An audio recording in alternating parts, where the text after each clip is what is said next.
Hello students, welcome to Ujjwal Science Academy, a physics class. This is the second lecture of motion in a straight line. So आज हम पढ़ने जा रहे हैं acceleration. तो उसके कुछ न्यूमेरिकल्स देखेंगे, उसके बाद डायरेक्शन ऑफ मोशन और displacement in second and stopping distance. So शुरू करते हैं acceleration. What is the acceleration? हम सब ने अभी तक पढ़ा है कि acceleration is change in velocity with respect to या per unit time. Acceleration is a change in velocity per unit time और उसको यूनिट है मीटर पर second square. Acceleration is a vector quantity,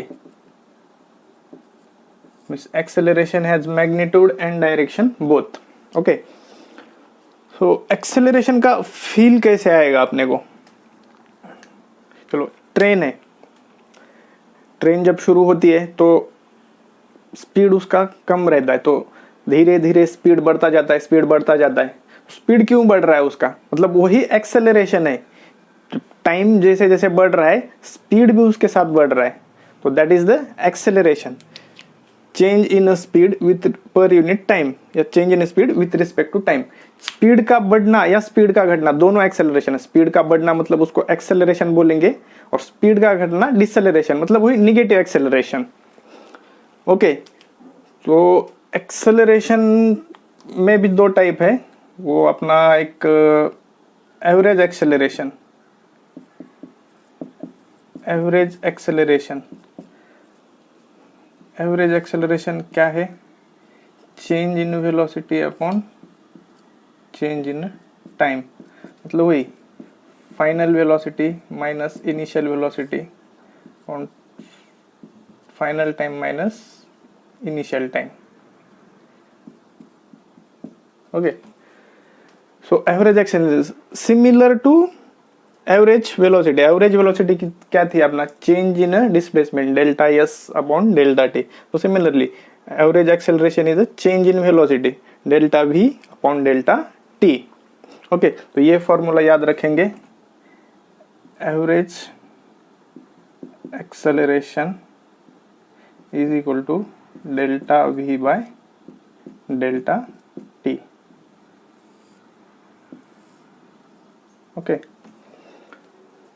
and next is the instantaneous acceleration. तो instantaneous acceleration भी जैसा instantaneous velocity थी same वैसे ही dv by dt. instantaneous velocity क्या थी अपनी? ds by dt. तो instantaneous acceleration means छोटे से टाइम के लिए एक्सेलरेशन, एक बहुत ही छोटे से टाइम के लिए, छोटे से टाइम के लिए चेंज इन वेलोसिटी बहुत छोटी सी होगी. ओके, छोटे से टाइम के लिए चेंज इन वेलोसिटी बहुत छोटी. dt को फिजिक्स में हम मानते हैं small, very very small, very small change in time. और dv मतलब very small change in velocity. So instantaneous में एट अ पर्टिकुलर इंस्टेंट, एक मोमेंट पे कितनी वेलोसिटी चेंज हो रही है, means that is the instantaneous acceleration. Acceleration is a change in velocity per unit time. Okay, so भी zero acceleration क्या होगा? Zero acceleration, uniform acceleration and variable acceleration. Zero acceleration means acceleration क्या है? change in velocity. Zero acceleration means there is no change in velocity.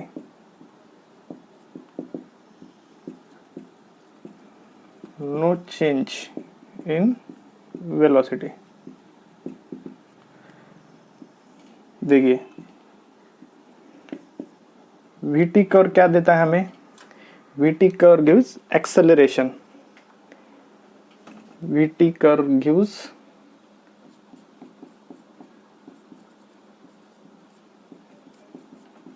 acceleration. VT curve,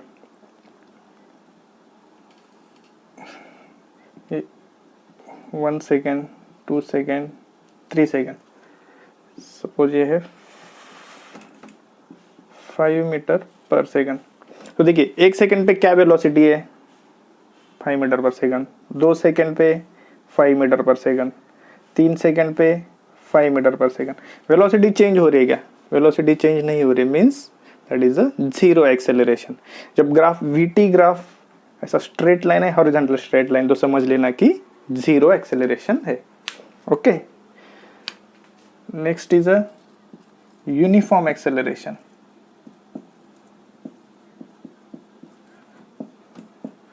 uniform acceleration means change in a velocity with constant rate. Velocity change हो रही है but constant rate से। Velocity changes with constant rate.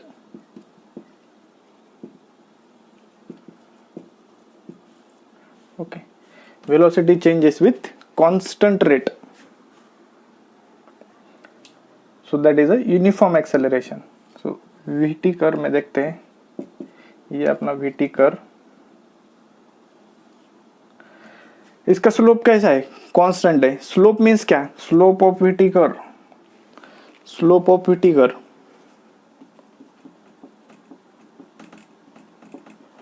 Slope of VT curve gives acceleration. Slope of VT, ये slope है VT curve का, उस angle theta है। Okay, slope of VT curve क्या दे रहा है हमें? एक्सेलरेशन दे रहा है। तो एक्सेलरेशन यहाँ पे देखिए, ये वेलोसिटी कांस्टेंट रेट से इंक्रीज हो रही है। सपोज यहाँ से 1 सेकेंड, 2 सेकेंड, 3 सेकेंड, 2, 4, 6। 1 सेकेंड पे कितनी वेलोसिटी बढ़ी? ये पॉइंट पे, ये पॉइंट पे, 1 सेकेंड पे, 1 सेकेंड पे क्या वेलोसिटी है? 2 मीटर पर सेकेंड। दूसरे सेकंड पे क्या वेलोसिटी है? 4 मीटर पर सेकंड। मतलब ये पहले सेकंड में क्या वेलोसिटी है? पहले सेकंड में 0 to 1 सेकंड, मतलब ये 1 सेकंड में 2 मीटर पर सेकंड। 1 से 2 ये दूसरा सेकंड, मतलब ये 1 सेकंड, ये 1 सेकंड, 1 से 2 में 1 सेकंड, ये 1 सेकंड में क्या वेलोसिटी है? 2 मीटर पर सेकंड। सिमिलरली ये 1 सेकंड में भी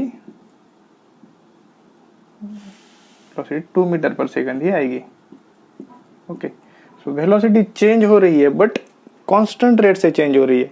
हर एक सेकंड में 2 मीटर पर सेकंड वेलोसिटी बढ़ रही है, मतलब कांस्टेंट रेट से चेंज हो रही है। सो ये क्या आ गया अपना? Uniform acceleration. Velocity changes but with constant rate, then we call it a uniform acceleration. Next is a variable acceleration.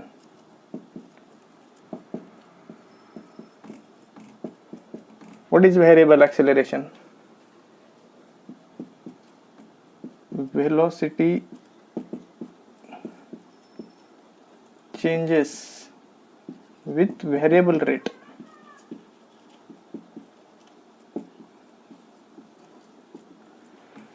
Velocity change हो रही है बट वेरिएबल रेट से, कांस्टेंट रेट से चेंज नहीं हो रही, तो उसको बोलेंगे वेरिएबल एक्सेलरेशन।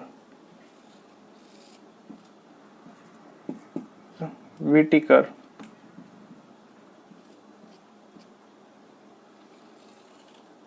यहाँ पे देखिए वेलोसिटी आप यहाँ पे देख सकते हैं कांस्टेंट रेट से चेंज हो रही है क्या? नहीं, वेलोसिटी वेरिएबल है यहाँ पे स्लोप, हर जगह पे स्लोप डिफरेंट है।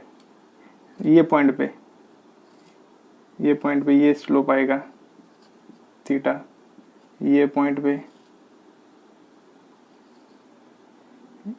ये स्लोप आएगा थीटा। तो एंगल आप देख सकते हैं, एंगल बढ़ रहा है। ऐसे ही जाओगे आप आगे एंगल बढ़ता जाएगा स्लोप का। सो एंगल बढ़ रहा है मतलब क्या? स्लोप बढ़ रहा है। स्लोप क्या होता है? tan theta. Slope is a tan theta.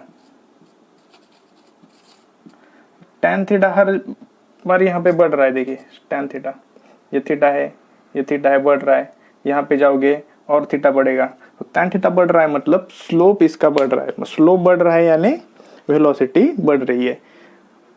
तो वेलोसिटी बढ़ रही है बट वेरिएबल रेट से बढ़ रही है, सॉरी वेलोसिटी तो यहाँ भी बढ़ रही थी बट कांस्टेंट रेट से बढ़ रही थी, और पर यहाँ पे वेलोसिटी कांस्टेंट रेट से नहीं बढ़ रही है, वेलोसिटी वेरिएबल मतलब कि पहले सेकंड में 2 मीटर पर सेकंड बढ़ी, दूसरे सेकंड में 4 मीटर पर सेकंड, तीसरे में 6, मतलब ऐसा वेरिएबल। यहाँ पे हर सेकंड में 2 मीटर पर सेकंड थी, पहले में 2 मीटर पर सेकंड, दूसरे में 2 मीटर पर सेकंड।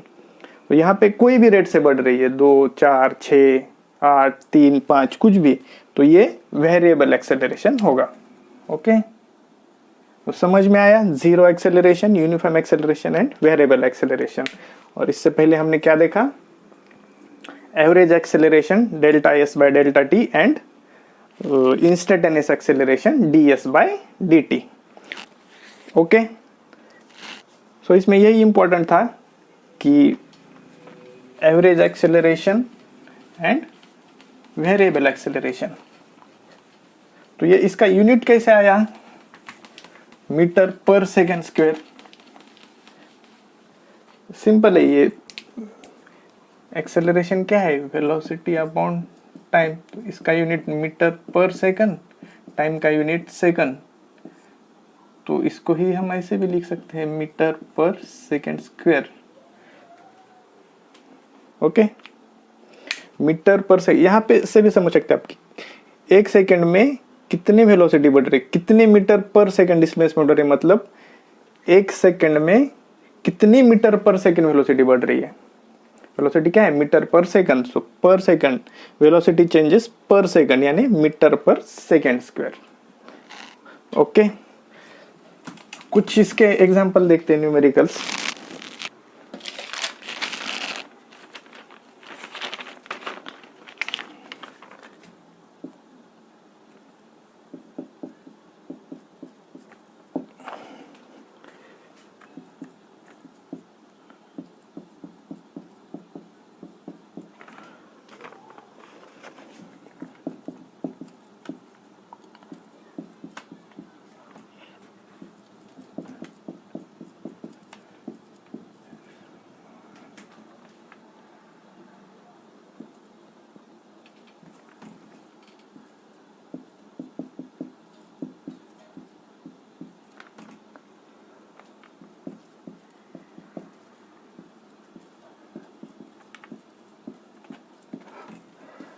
क्या दिया है हमें, वेलोसिटी दिया है v is equal to 2t square minus 4t, and क्या पूछा है, acceleration at t is equal to 3 second and average acceleration from 0 to 3 second. Okay, so हमें पता है acceleration at t is equal to 3 second दिया है। At means एक particular वो मोमेंट पे पूछा है, एट 3 सेकंड मतलब तीसरे सेकंड पे कितना एक्सेलरेशन है, एट मतलब तीसरे सेकंड पे, सो वो क्या आएगा, इंस्टेंटेनियस, एट पर्टिकुलर इंस्टेंट पे पूछा है, so that is a instantaneous acceleration. We know instantaneous acceleration is dv by dt। So हमें यहाँ पे डिफरेंशिएट करना पड़ेगा वेलोसिटी को,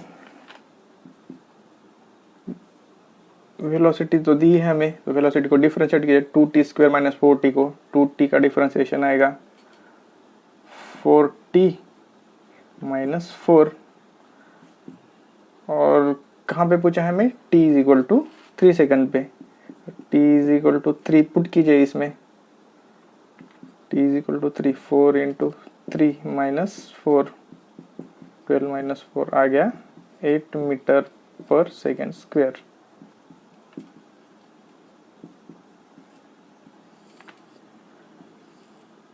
The acceleration at 3 seconds is 8 meter per second square. Next क्या पूछा है, average acceleration from 0 to 3 seconds. Average acceleration is delta v by delta t. तो क्या आएगा, v final minus v initial upon t final minus t initial। तो v final क्या आएगा अपना, 0 to 3 पूछा है, 3 सेकंड पे एक बार निकालना पड़ेगा। तो v3 minus initial acceleration at 0 second time 3 minus 0, initial final time minus initial time. तो अभी यहाँ पे हमें क्या पता नहीं है, v3 निकालना पड़ेगा, v0 निकालना पड़ेगा। तो v0 मीन्स वेलोसिटी, हाँ वेलोसिटी दिया है हमें, v0 means at t is equal to 0 second, t is equal to 0 second पे v0। So 2 into 0 minus 4 into T की जगह कोई 0 रख दो तो आएगा 0, v0 इज 0 एंड v3 मतलब at t is equal to 3 second, v3 means at t is equal to 3 second. t is equal to 3 second निकाले नहीं, t is equal to 3 second. So v3 is equal to 2 into 3 square minus 4 into 3, 2 into 9 minus 12, 18 minus 12, 6 metre पर second square. So put कर दीजिए values ये equation में, a average is equal to v3 6 minus v0 0, 3 minus 0, तो आ गया 6/3। तो average acceleration is 2 metre पर सेकेंड स्क्वेयर।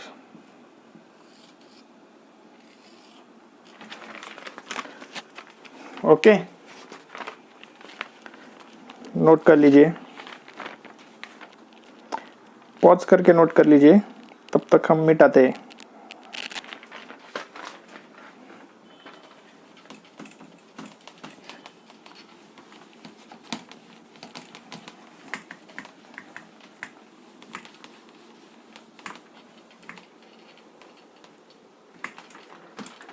नेक्स्ट एग्जांपल लेते हैं।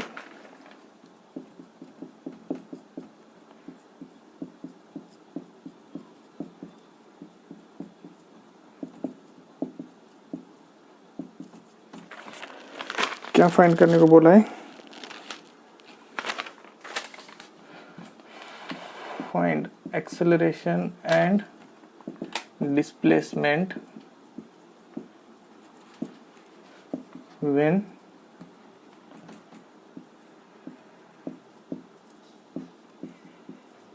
body is at rest। Okay, so हमें क्या बोला है, वेलोसिटी दिया है v is equal to T cube minus 9t square and पूछा है acceleration and displacement when body is at rest. Body is at rest, body is at rest, तो ये कंडीशन ध्यान में रखना है। बॉडी इज एट रेस्ट मतलब body चल नहीं रही है, वेलोसिटी 0 है। Body is at rest means body रुकी हुई है, सो वेलोसिटी 0 आएगी। अगर बॉडी रुकी है तो वेलोसिटी 0। ओके, सो ये कंडीशन ध्यान में रखनी है हमें, अगर कहीं भी बॉडी इज एट रेस्ट बोलते हैं तो। सो एक्सेलरेशन निकाल सकते हैं हम। एक्सेलरेशन क्या है, एक्सेलरेशन इज dv/dt। क्या आएगा इसका differentiation, 3t minus 3t square minus 18t। So ये a is equal to 3t square minus 18t आ गया। तो ये कहाँ पूछा है हमें, acceleration at when body is at rest मतलब v इज इक्वल टू 0 पे। तो v इज इक्वल टू 0 पे हमें टाइम निकालना पड़ेगा और वो टाइम यहाँ पे रख के एक्सेलरेशन निकालना पड़ेगा। So v is equal to T cube minus 9t square. So v is equal to 0 जैसे कि दिया body is at rest, t cube minus 9t square. So ये आएगा, यहाँ पे हम टी क्यूब है, तो कुछ कॉमन क्या निकाल सकते हैं हम वहाँ पे,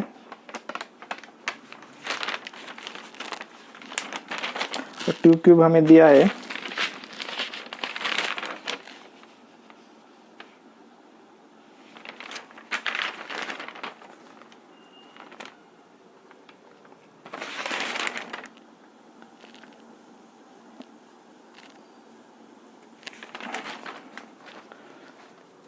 टी क्यूब दिया है, तो कॉमन क्या निकाल सकते हैं, यहाँ से निकल सकता है क्या कुछ, सपोज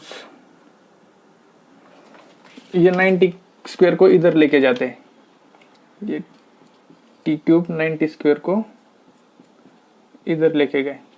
ओके, तो क्या है अपना 90 square is equal to T cube, T square और यहाँ से एक टी स्क्वायर गया तो बचा क्या 9 इज इक्वल टू टी। तो टाइम आ गया t is equal to 9 second. तो इस पे एक्सेलरेशन निकालेंगे, acceleration is equal to 3t square minus 18t। Okay, so t का वैल्यू पुट करो यहाँ पे, 3 into 9 square minus 18 into 9, 3 into 9 का स्क्वायर 81, 18 इंटू 9, 3 1 जा 3, 24 minus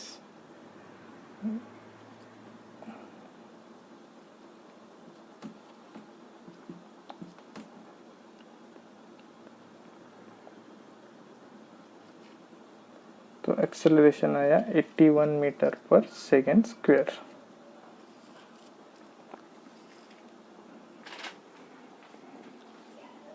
okay, find acceleration and displacement when body is at rest. तो acceleration आया 81 metre पर second square. सो यहाँ पे देखिए क्या पूछा गया है, एक्सेलरेशन एंड डिस्प्लेसमेंट। तो डिस्प्लेसमेंट निकालने के लिए हमें इसको इंटीग्रेट करना पड़ेगा। तो ये पार्ट जो है हम नेक्स्ट लेक्चर में सीखने वाले हैं कि वेलोसिटी दिया है तो उससे डिस्प्लेसमेंट कैसे निकालेंगे, या फिर एक्सेलरेशन दिया है तो वेलोसिटी कैसे निकालेंगे। सो यहाँ पे हम इसको अभी के लिए स्किप करते हैं और इसको नेक्स्ट लेक्चर में हम कवर करेंगे, जब हम देखेंगे कि how to find displacement with velocity is given, how to find velocity when acceleration is given। तो उसके लिए इंटीग्रेशन भी सीखना पड़ेगा। तब तक आप एक काम कीजिए, इंटीग्रेशन का थोड़ा प्रैक्टिस भी करके रख लीजिए, तो नेक्स्ट लेक्चर में इजी जाएगा। Okay,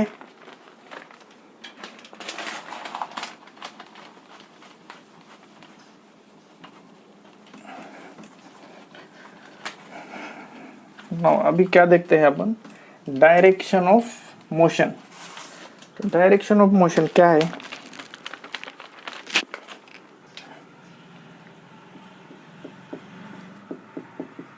direction of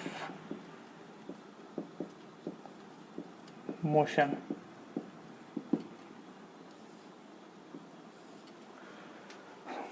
direction of motion means क्या, किस दिशा में मोशन हो रहा है, किस दिशा में बॉडी चल रही है, किस दिशा में बॉडी मूव कर रही है, मतलब वही है डायरेक्शन ऑफ मोशन। तो डायरेक्शन ऑफ मोशन हमें डिस्प्लेसमेंट से पता चलेगा क्या, डिस्प्लेसमेंट क्या है, वेक्टर क्वांटिटी है। ओके, सपोज यहाँ पे एक बंदा खड़ा है और उसका डिस्प्लेसमेंट दिया गया है -5 मीटर, -5 मीटर, ये डिस्प्लेसमेंट है। ओके, उसका डिस्प्लेसमेंट है -5 मीटर। तो इससे बता सकते कि वेलोसिटी क्या है, नहीं बता सकते, वेलोसिटी डिस्प्लेसमेंट से नहीं बता सकते। अगर हमें डायरेक्शन ऑफ मोशन डिस्प्लेसमेंट से नहीं बता सकते। डायरेक्शन ऑफ मोशन बताने के लिए हमें चाहिए वेलोसिटी। अगर हमें बताया जाता है कि बंदा पॉजिटिव डायरेक्शन में जा रहा है तो हम बता सकते थे कि उसका डायरेक्शन ऑफ मोशन पॉजिटिव है। अगर हमें बताया जाता कि बंदा निगेटिव डायरेक्शन में जा रहा है तो हम उसे बता सकते थे कि डायरेक्शन ऑफ मोशन उसका निगेटिव है। सो वी कैन नॉट जज direction of motion bye displacement, we can judge direction of motion only by velocity. We cannot judge direction of motion by displacement.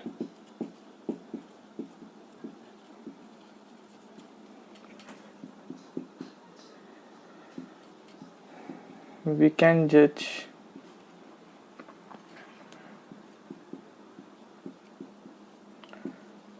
direction of motion only by velocity. Okay, कौन सी दिशा में move कर रहा है उसी से हम बता सकते हैं कि डायरेक्शन ऑफ मोशन क्या है, पॉजिटिव है, निगेटिव है. ओके, बेटा दे.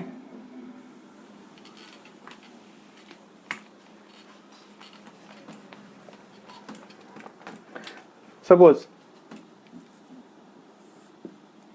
ये डिस्प्लेसमेंट टाइम ग्राफ है, डिस्प्लेसमेंट टाइम. तो यहां पे देखिए, सपोज ये केस 1 है, ये केस 2 है. यहां पे बता सकते हैं डिस्प्लेसमेंट टाइम ग्राफ क्या देता है हमें, स्लोप ऑफ ये टी ग्राफ गिव्स वेलोसिटी. यहां पे देखिए ये लाइन 1 है, इसका एंगल θ1 लेते हैं, इसका एंगल θ2 लेते हैं. तो ये स्लोप जो है लाइन 1 का, ये स्लोप पॉजिटिव स्लोप है. कैसे पॉजिटिव है, थीटा कितना है, theta is less than 90 degree for case 1. Theta is less than 90 degree and slope क्या है, tan थीटा इज स्लोप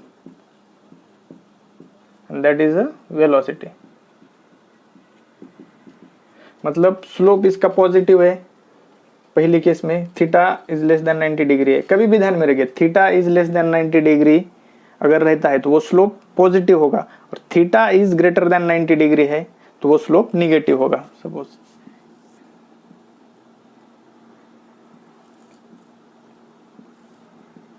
ये 0 डिग्री एंगल यहां से शुरू हुआ, 0 डिग्री, ये 90 डिग्री, 0 से 90 तक, 0 से 90 तक स्लोप पॉजिटिव होता है. किसी भी ग्राफ, चाहे वो एसटी ग्राफ हो चाहे वीटी ग्राफ हो, स्लोप की बात कर रहे हैं हम. ओके, स्लोप पॉजिटिव होगा. 90 डिग्री पे स्लोप इन्फिनिटी होगा. देखिए यहाँ पे स्लोप ही नहीं है, स्ट्रेट लाइन है, स्ट्रेट लाइन है, एकदम स्ट्रेट लाइन. तो यहाँ पे स्लोप इन्फिनिटी होगा. और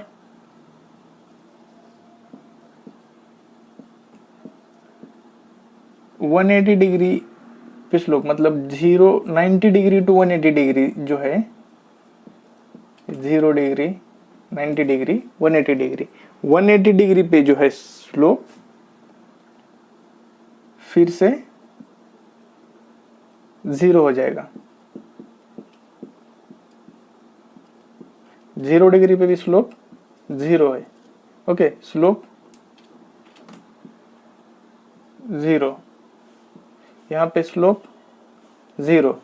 तो ये, तो इसके बीच में 0 टू 90 के बीच में स्लोप पॉजिटिव होगा, और 90 टू 180 के बीच में स्लोप निगेटिव होगा.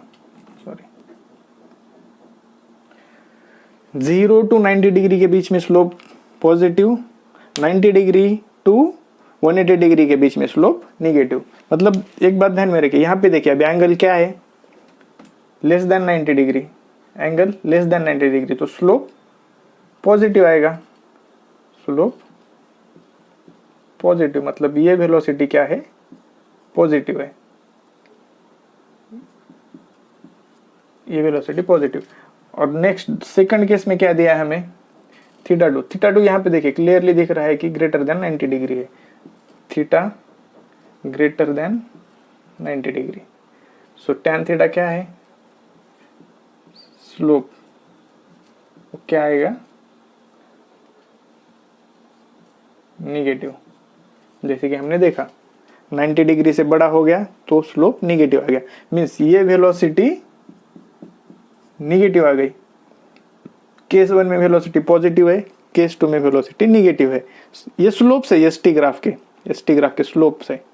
तो यहाँ पे आप देख सकते हैं कि डिस्प्लेसमेंट दोनों केस में पॉजिटिव दिख रहा है हमें। एक फर्स्ट केस में भी डिस्प्लेसमेंट पॉजिटिव है क्योंकि फर्स्ट क्वाड्रेंट में है, दोनों फर्स्ट क्वाड्रेंट में पॉजिटिव पॉजिटिव।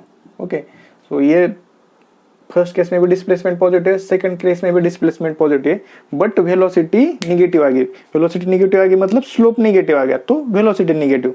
सो यहां से भी हमें पता चल सकता है कि डायरेक्शन ऑफ मोशन डिस्प्लेसमेंट पे डिपेंड नहीं करती, उसके लिए वेलोसिटी ही पता होनी चाहिए।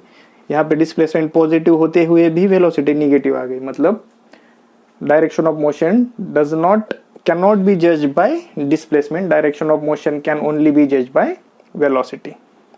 ओके, तो ये ग्राफ्स जो है, ये ग्राफ थोड़ा आप देखिए, नेक्स्ट हम ग्राफ्स का एक लेक्चर देखेंगे, इसमें वो बहुत काम में आएगा कि एंगल थीटा जो है वो 90 डिग्री से कम है, 90 डिग्री से ज़्यादा है, तो क्या वेलोसिटी पॉजिटिव निगेटिव, एक्सेलरेशन क्या आएगा पॉजिटिव निगेटिव, ये वहाँ पे काम आने वाला है अपने को। ये तो यहाँ पे हमने बेसिक देखा। ओके, मिटा दे।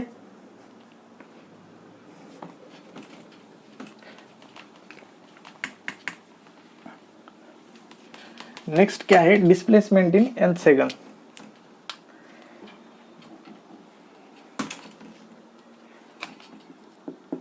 Displacement in nth second. Displacement nth second का मतलब क्या, किसी एक पर्टिकुलर सेकंड में, सपोज ये फर्स्ट सेकंड, सेकंड सेकंड, ये थर्ड, ये टाइम दिया गया है। ओके, सो पहले सेकंड में डिस्प्लेसमेंट, ये डिस्प्लेसमेंट हो रहा है। पहले सेकंड में तुम्हारा डिस्प्लेसमेंट हुआ 2 मीटर पर सेकंड, दूसरे में 4 मीटर पर सेकंड, तीसरे में 6 मीटर पर सेकंड। ओके, सो इसमें हर एक सेकंड में कितना डिस्प्लेसमेंट हो रहा है। पहले सेकंड में कितना हुआ, 2, दूसरे में 4 - 2, 2, तीसरे में 6 - 2, 2। तो हर सेकंड में 2 मीटर डिस्प्लेसमेंट हो रहा है, 2 मीटर 2 मीटर 2 मीटर। ओके, सो nth सेकंड में क्या डिस्प्लेसमेंट आएगा, मीन्स अगर हमें पूछा है, सिर्फ यहाँ पे पूछा गया होता कि find displacement in third second. Okay, तीसरे सेकंड में क्या डिस्प्लेसमेंट है, सिर्फ तीसरे सेकंड का, तो हम क्या पता कर लेते थे कि दूसरे सेकंड का डिस्प्लेसमेंट और तीसरे सेकंड का displacement in 2 second and displacement in 3 second separately find करके हम डिस्प्लेसमेंट जो है 2 सेकंड में डिस्प्ले, सपोज हमें पूछा रहता कि डिस्प्लेसमेंट इन थर्ड सेकंड, सो हम क्या करते कि displacement in 3 second minus displacement in 2 second, तो आ जाता था कि डिस्प्लेसमेंट इन थर्ड सेकंड क्या है। एक एग्जांपल लेके देखते हैं।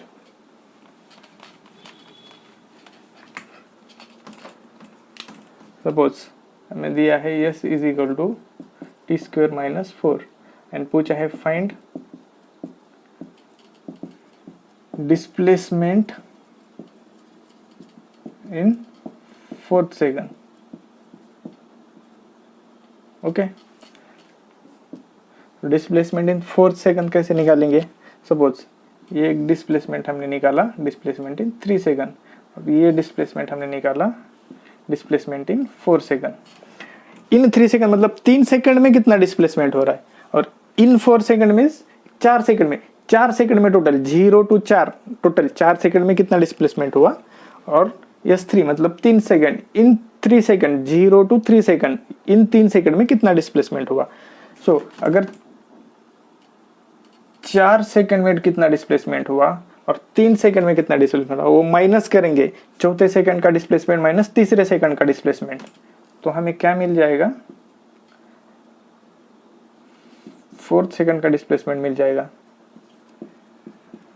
डिस्प्लेसमेंट चौथे सेकंड से 4 सेकंड का डिस्प्लेसमेंट माइनस 3 सेकंड का डिस्प्लेसमेंट, अगर माइनस करेंगे तो चौथे सेकंड का, क्योंकि देखिए चौथे सेकंड का डिस्प्लेसमेंट यहाँ से शुरू हुआ है, चौथे सेकंड, तीसरे सेकंड का डिस्प्लेसमेंट यहाँ खत्म हो गया, तो यहाँ से चौथे सेकंड का डिस्प्लेसमेंट शुरू है। जो भी ये हो रहा है ये यहाँ तक चौथा सेकंड खत्म हो गया, 4 सेकंड है ये सारा 4 सेकंड है। तो ये 4 सेकंड में तीसरा खत्म होते ही चौथे सेकंड में जो हो रहा है डिस्प्लेसमेंट वही होगा displacement in 4th second. So displacement in 4th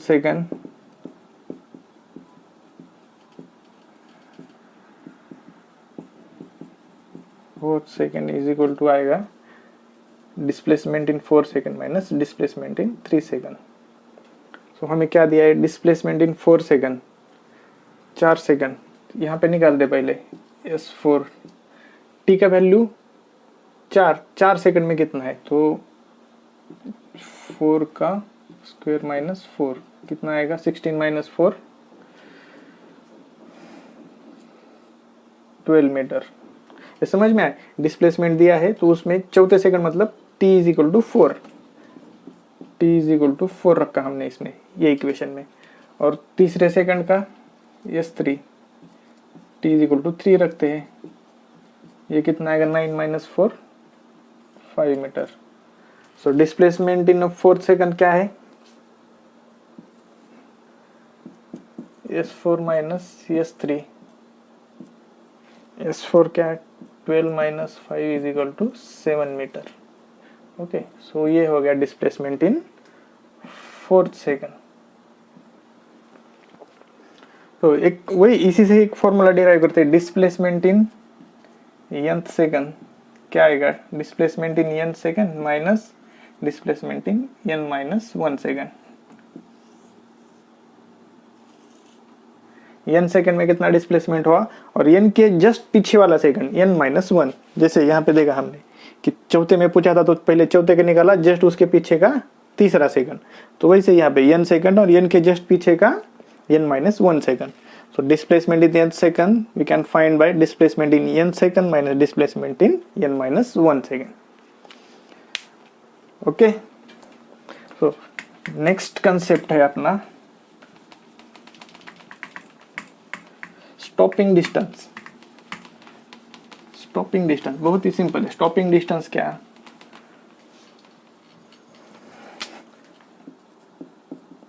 stop होने के लिए कितने डिस्टेंस में जाके स्टॉप हुआ, मतलब स्टॉपिंग डिस्टेंस।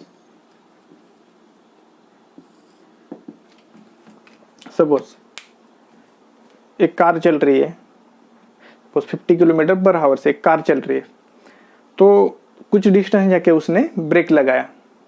ओके, तो ब्रेक लगाने के बाद जैसे ही वो ब्रेक लगाता है गाड़ी उसी मोमेंट पे रुकेगी क्या, नहीं रुकेगी, थोड़ा आगे जाएगी। मतलब उसने ब्रेक जैसे ही लगाया तो थोड़ा एक 2 मीटर 1 मीटर कुछ तो डिस्टेंस आगे जाएगी और गाड़ी रुक जाएगी। जैसा उसका ब्रेकिंग सिस्टम इफेक्टिवनेस है वो हिसाब से करिए। अभी तो एंटी स्किड ब्रेक्स वगैरह जो मतलब हाई एंड ब्रेक्स होते हैं, तो वो कम से कम स्टॉपिंग डिस्टेंस जो है कम से कम करने की कोशिश करते हैं ऑटोमोबाइल इंजीनियरिंग में। सो वही है कि स्टॉपिंग डिस्टेंस मतलब ब्रेक लगाया हमने, ब्रेक लगाने के बाद कितना डिस्टेंस कवर करके जाके गाड़ी रुक गई, तो वो होता है स्टॉपिंग डिस्टेंस। सपोज ये एक कार चल रही है,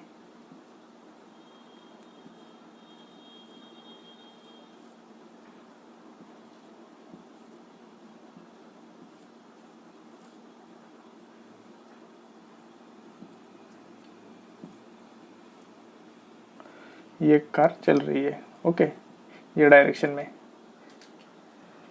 सो इसका स्पीड है 50 किलोमीटर पर आवर स्पीड से कार चल रही है। तो उसने क्या किया, यहाँ से आई कार, ऐसे चल रही है, उसने यहाँ पे आके ब्रेक मारा, यहाँ पे ब्रेक मारा कार को, ओके, ये पॉइंट पे। तो जैसे ही ब्रेक मारा तो कार कुछ डिस्टेंस आगे चली गई, सपोज 2 मीटर आगे चली गई कार, और यहाँ जाके रुक गई, स्टॉप हो गई। तो ये जो डिस्टेंस है, ये डिस्टेंस इसको बोलते हैं स्टॉपिंग डिस्टेंस। ये डिस्टेंस है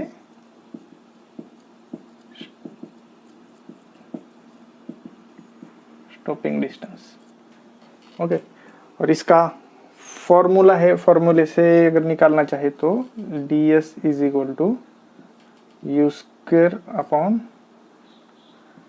2 माइनस ए। ओके, ये माइनस ए क्या है, रिटार्डेशन या फिर डिसलरेशन। डिसलरेशन क्या है, ऑपोजिट टू एक्सेलरेशन। मतलब एक्सेलरेशन में स्पीड बढ़ती है, डिसलरेशन में स्पीड घटती है।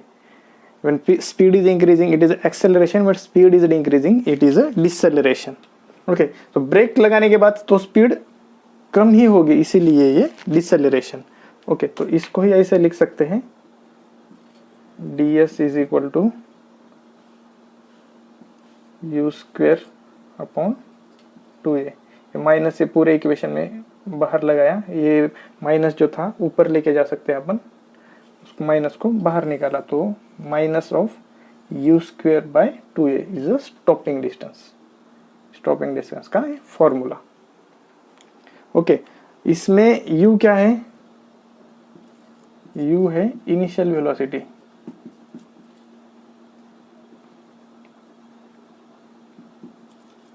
Initial velocity